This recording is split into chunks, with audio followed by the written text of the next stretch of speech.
여러분은 애견 미용실 학대 사건이 터질 때마다 무슨 생각을 하시나요? 너무 화가 나고 속상하셨을 거예요. 저도 그랬거든요. 근데 어느 날 문득 그런 생각이 들더라고요. 저 사람들이 처음부터 강아지를 때리려고 애견 미용을 배웠을까? 원래 천성이 폭력적인 사람일까? 아니면 이 일을 하면서 폭력적으로 변한 걸까? 하는 생각이요. 애견 미용사라는 직업은 무조건 강아지를 좋아하는 마음에서 시작되잖아요. 저도 그랬고 제 주변의 애견 미용사 선생님들도 전부 그렇거든요. 그럼 학대를 하는 저 사람들도 처음엔 강아지가 좋아서 배웠을 텐데 어쩌다 저렇게 변질됐을까 하는 의문이 들었어요. 물론 그분들을 옹호하고자 하는 마음은 1도 없습니다. 나보다 약한 생명을 함부로 대하는 건 아주 큰 죄임에는 틀림없어요. 제가 생각하기에 가장 큰 원인은 내 마음이 여유롭지 못하고 행복하지 못해서인 것 같아요. 애견 미용은 현실적으로 시간에 많이 쫓기는 직업이거든요. 그러다 보니까 몸과 마음은 지치고 스트레스는 가득하고, 근데 스스로 그걸 조절하지 못하니까 나보다 약한 존재인 강아지에게 풀었던 게 아닐까 하는 생각이 들었어요. 사람은 누구나 마음이 말이 되고 말이 행동이 되니까요. 그래서 오늘은 제가 솔직하게 꼭 하고 싶었던 애견 미용사를 하지 말아야 하는 사람을 3가지로 나눠서 이야기를 해보려고 해요. 이런 분들은 나를 위해서도 강아지를 위해서도 다시 한번 애견 미용사라는 직업에 대해서 생각을 해보셨으면 좋겠습니다. 1. 정신적, 육체적 스트레스에 취약한 사람. 애견 미용은 하루 종일 반복적인 동작을 집중해서 해야 하기 때문에 육체적인 피로감이 상당합니다. 날카로운 가위와 클리퍼를 들고 움직이는 동물들을 다루다 보면 그 피로감이 누적될 수밖에 없습니다. 또 애견 미용사는 강아지를 진짜 사랑해야 하는 직업이라고 하잖아요. 마냥 귀엽고 얌전한 강아지만 있는 게 아닙니다. 사납고 물고 핥히고 계속 움직이면서 미용을 거부하는 강아지들도 많아요. 아침 10시부터 저녁 7시까지 계속 그런 아이들만 온다고 해도 인내심을 가지고 사랑해주고 이해해줄 수 있는 몸과 마음의 여유가 있어야 해요. 이게 생각보다 진짜 어려워요. 마인드 컨트롤 탑티어가 되어야 합니다. 이러한 스트레스에 잘 대처하지 못하는 사람은 직업적인 어려움을 겪을 수가 있습니다. 특히 예민하고 겁이 많은 강아지는 꾸짖거나 소리를 지르는 등의 행동을 하면 스트레스가 유발되고 큰 트라우마를 남길 수 있습니다. 여기서 더 어려운 건 그렇다고 마냥 이뻐해주고 받아주면 또 문제가 된다는 거예요. 미용 기술뿐 아니라 강아지의 마음과 행동에 대해서도 공부를 많이 해야 되고 정확하게 안 되는 건 안 된다고 단호하게 알려줄 수도 있어야 돼요. 근데 그런 건 이론적으로 배운다고 되는 게 아니라서 많이 경험해보고 연습해보면서 터득을 해야 합니다. 한숨 푹푹 쉬면서 보정을 빌미로 감정을 실어서 거칠게 다룰 거면 애초에 시작을 하지 않으시는 게 맞습니다. 내가 힘든 날에도 힘들어질 것 같은 날에도 나 스스로를 잘 돌볼 줄 아는 사람인지 생각해 봐야 합니다. 2. 사람 상대하기 싫어서 동물 관련 일을 하려는 사람.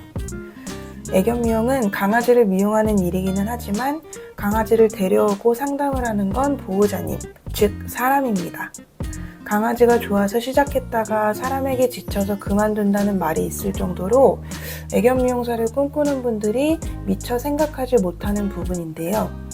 애견 미용사라는 직업은 강아지와 사람 모두를 만족시켜야 하는 고난이도의 서비스업입니다.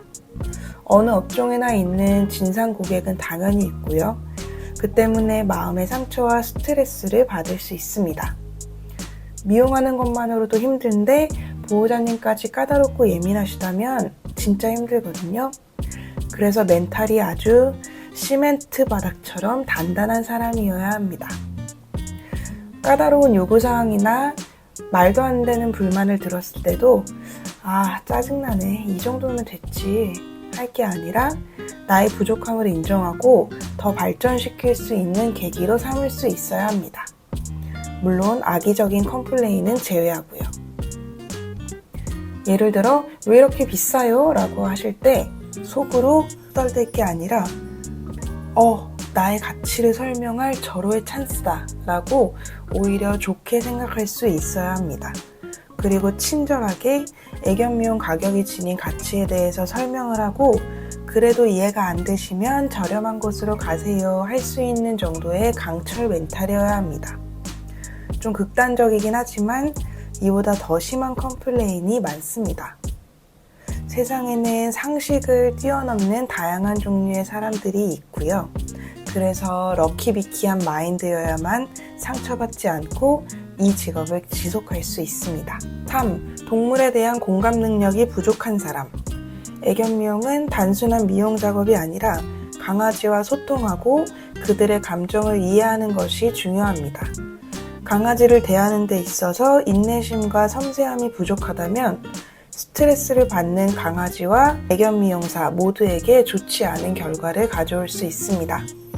특히 나보다 작고 약한 존재를 다루는 직업은 스스로 스트레스를 다룰 줄 모르고 화가 많은 사람들이 하면 안 된다고 생각합니다.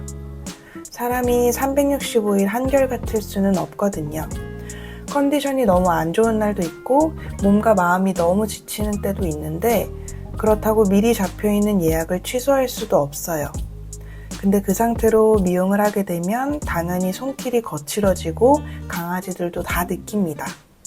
내가 아무리 티를 안 내려고 해도 강아지들은 생각보다 훨씬 똑똑하고 눈치가 빠르기 때문에 다 느끼고 반응을 해요. 피곤하고 힘들 때 내 강아지랑도 잘 못 놀아주는 게 인간인데 아무도 보지 않는 1인 미용실이다? 그럼 진짜 도덕적이고 진실된 사람이 아니고서야 손길이 험해질 수밖에 없습니다.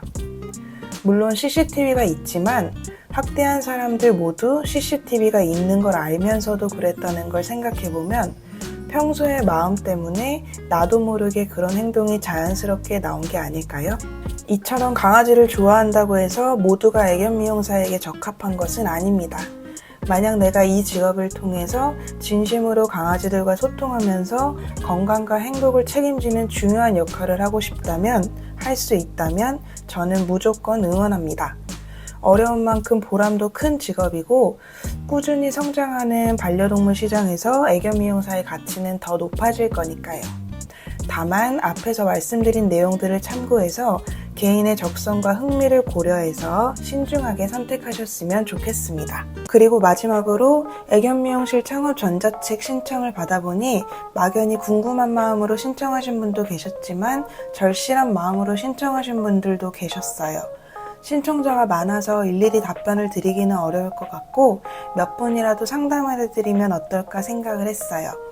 전자책으로 이론적이고 실용적인 모든 노하우는 알려드렸지만 각자가 처한 상황에 따라 어떻게 적용할 수 있을지 같이 고민하면 더욱 좋을 것 같더라고요. 여러분의 생각은 어떠세요? 댓글로 달아주시면 제가 진지하게 한번 고민해 보겠습니다. 오늘도 영상 봐주셔서 감사합니다.